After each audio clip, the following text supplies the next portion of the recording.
Imagine a company owning, say, a huge factory or maybe an entire fleet of trucks, maybe even a big portfolio of properties. These aren't just, physical things. They're a massive chunk of the company's wealth. But how do you actually show their value on paper? Especially when that value changes or, when you need to sell them. Today, we're taking a deep dive into property, plant, and equipment, PPE, as it's usually called. We're really going to unpack the rules around how these big assets get revalued and what happens when they come off the books. It sounds technical, but it's fundamental to understanding how these multi-million-dollar assets shape a company's financial picture. Absolutely. Our mission here is to sort of demystify some key international financial reporting standards. We'll be looking mainly at IAS 16, that's the one for PPE, and also IFRS 5, which deals with assets held for sale. The idea is to make it clear how these assets are valued over time and exactly what the process is when they're sold off or, no longer useful. And we've got some detailed bits from financial accounting documents to guide us, plus some examples to really show how these rules work in practice. Okay, let's get into it.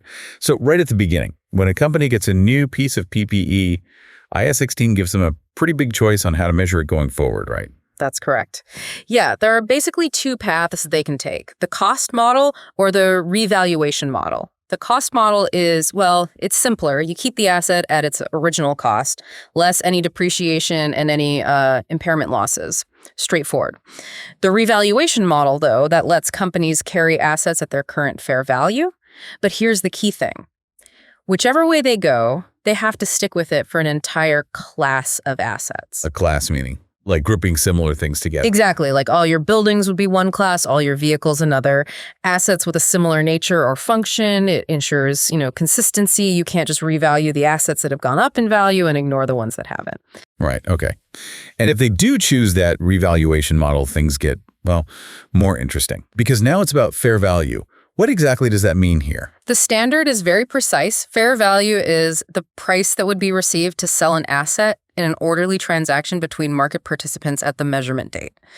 So it's market-based, what it would fetch in a normal sale right now, not just some internal estimate. And how often do they have to do these revaluations? Is it every year? It really depends. It hinges on how much the fair values are actually changing. For assets where the market value is, quite volatile, maybe specialized equipment or property in a booming area, you might need to do it annually, keep things current.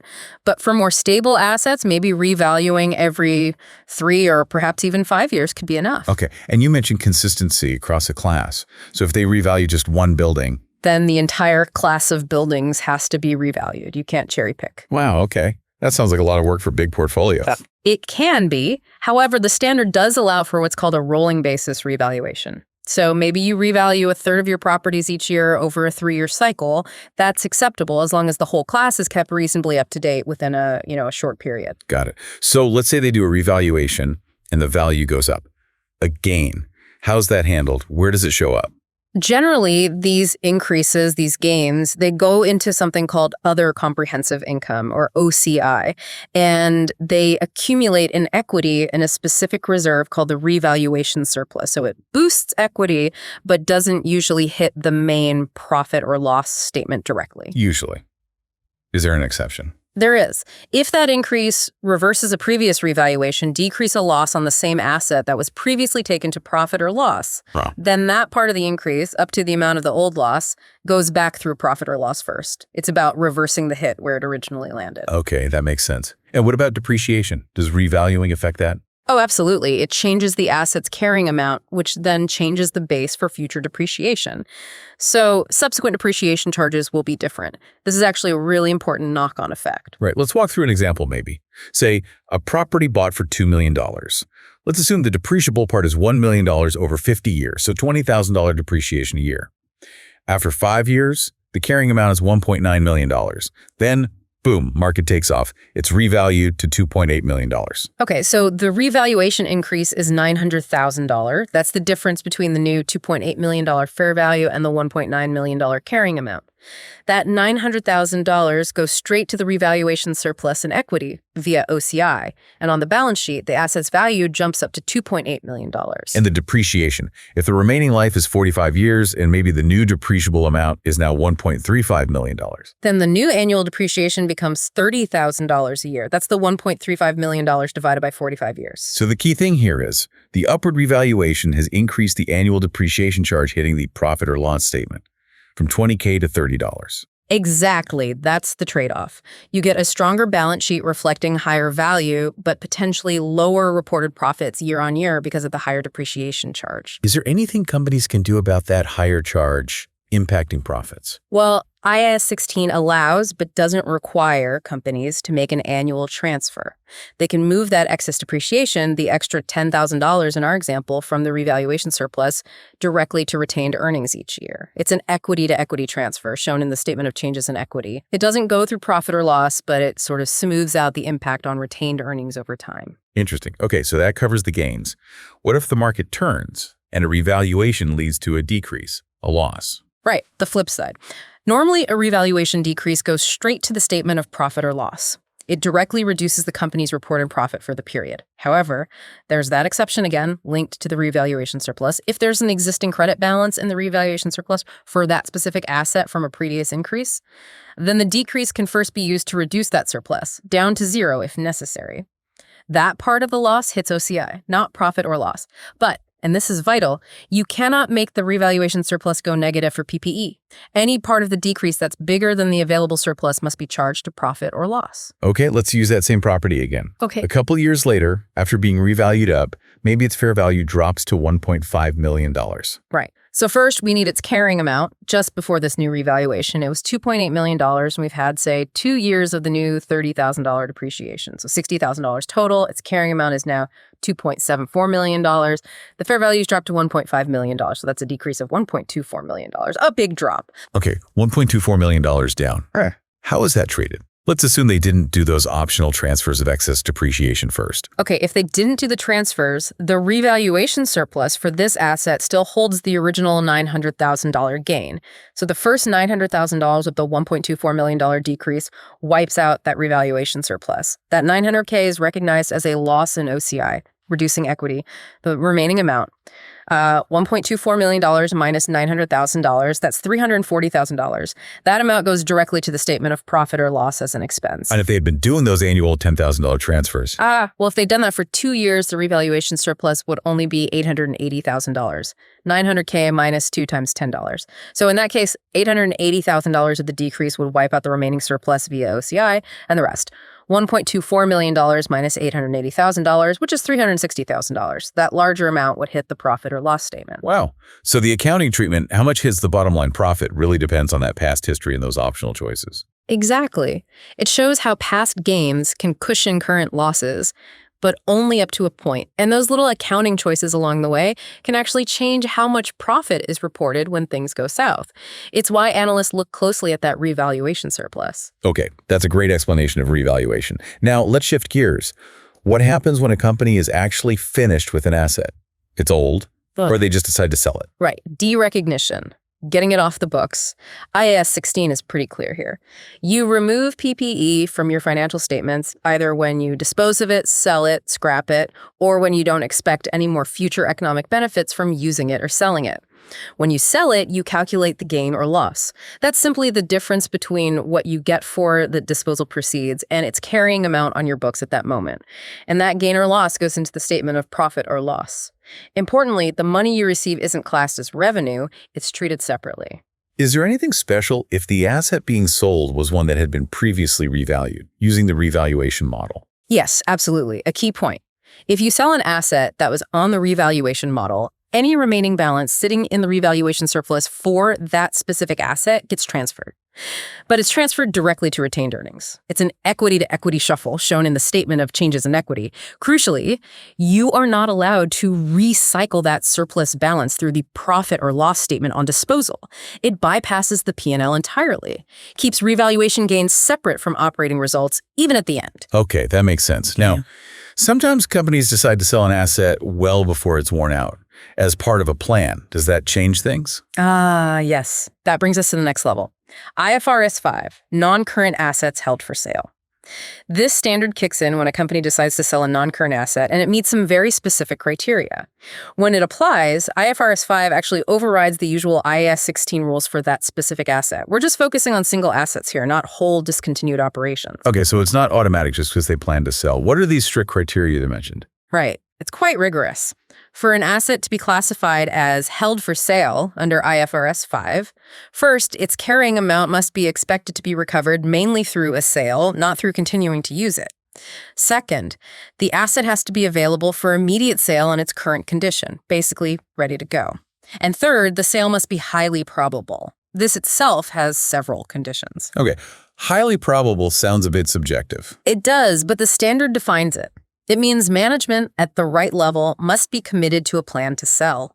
An active search for a buyer must have started. It needs to be actively marketed at a price that's reasonable compared to its current fair value.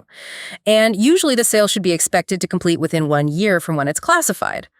All of these things need to be in place. It's a high bar. So you're talking about situations like selling off a major factory or a significant office building, something actively marketed, not just, say, routinely replacing old company cars. Exactly. Routine disposals or scrapping items at the end of their life usually just follow the normal IAS 16 derecognition rules.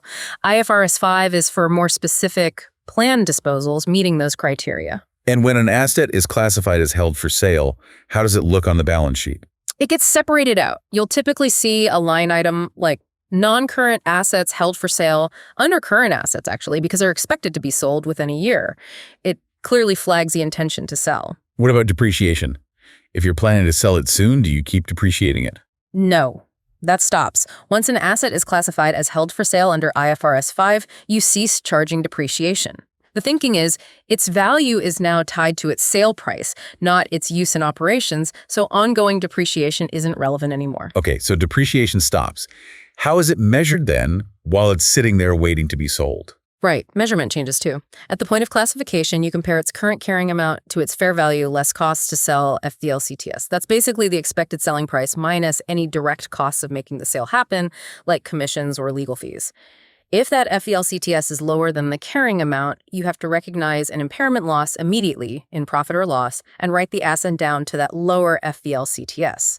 Then, when it's finally sold, any difference between the proceeds and that new carrying amount, the FVLCTS, is your final gain or loss on disposal, again in profit or loss. Let's try an example.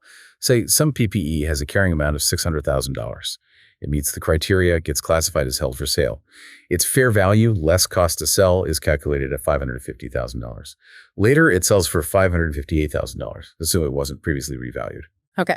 On classification date, you compare the $600K carrying amount to the $550 FVLCTS. The FVLCTS is lower, so you immediately recognize an impairment loss of $50,000, $550K, in the profit or loss statement.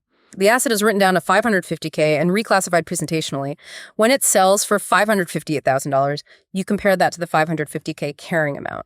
That gives you a gain on disposal of $8,000, which also goes to profit or loss. What if in that same scenario, the initial carrying amount was only $500,000, still $550K FVLCTS? Ah, okay. In that case, the carrying amount, $500, is already lower than the FVLCTS, $550K. So you don't write it down further at classification. You just reclassify it as held for sale at its existing $500,000 carrying amount. No impairment loss is recognized then. When it sells for $558,000, the gain on disposal recognized in profit or loss is simply $58K, $500K. Okay, clear. Now, what happens if the asset being classified as held for sale was one that was on the revaluation model? Does that complicate things? Yeah. It adds one crucial step. IFRS 5 says that if an asset was measured using the revaluation model under IAS 16, it must be revalued to its current fair value immediately before it gets classified as held for sale. You have to update the IAS 16 revaluation first. The practical effect of this is quite interesting. Thought so. Well, because you've just revalued it to fair value, its carrying amount will essentially be its fair value. When you then compare that to fair value less cost to sell, the FVLCTS will always be lower by exactly the amount of the selling costs. So the selling costs effectively get recognized as an impairment loss in profit or loss at the point of classification. Let's see. Example time. Say an asset was on the revaluation model, carried at $600,000. Just before classifying it as held for sale, its fair value is $700,000. Estimated selling costs are $10,000. Right. Step 1. Immediately before classification, apply IAS 16. revalue the asset to its fair value of $700,000. That $100,000 increase, $700K, $600K, goes to the revaluation surplus via OCI, just like a normal revaluation gain. The asset's carrying amount is now $700K. Step 2.